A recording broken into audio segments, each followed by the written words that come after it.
Ndabasuhuje bakunzi b'umuyoboro wacu, umuyoboro Digital Technology, aho tugenda tubagezaho serivisi z'ikoranabuhanga zitandukanye.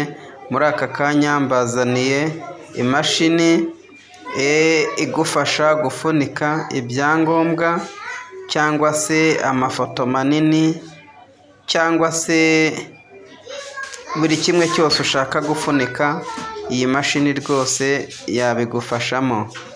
Reka dutangire noneho tuyatsa mbereke uko ubikora n'ibyo ugenda wifashisha bitandukanye kugira ngo ubashe gufunika ibyangombwa byawe, yaba amabaji, amainvitasiyo n'ibindi bitandukanye. Uraza hano iyo ushatse kuyatsa iyi laminating machine, ugakanda ahangaha itara ry'umutuku rikaka. Hano uba uri kugabanya temperature cyangwa se ubushyuhe, hano ni ukubwongera. Iyo ushatse gufunika ufata iyi poci ni agasashi, warangiza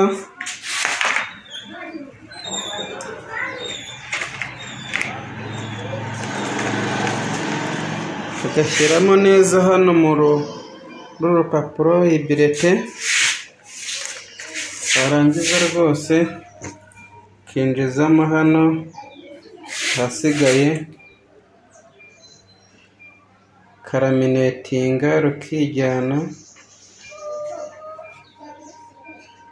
ruri kwijyana.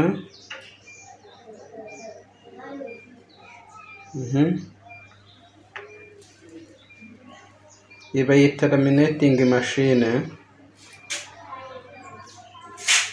rukijyana rwose.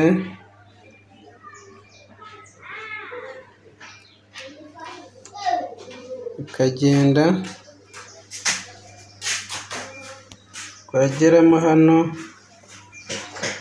rurarangiye, ukarukuramo ukazimya mashine,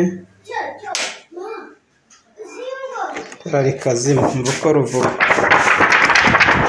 Iyi ni birete ikomeye cyane.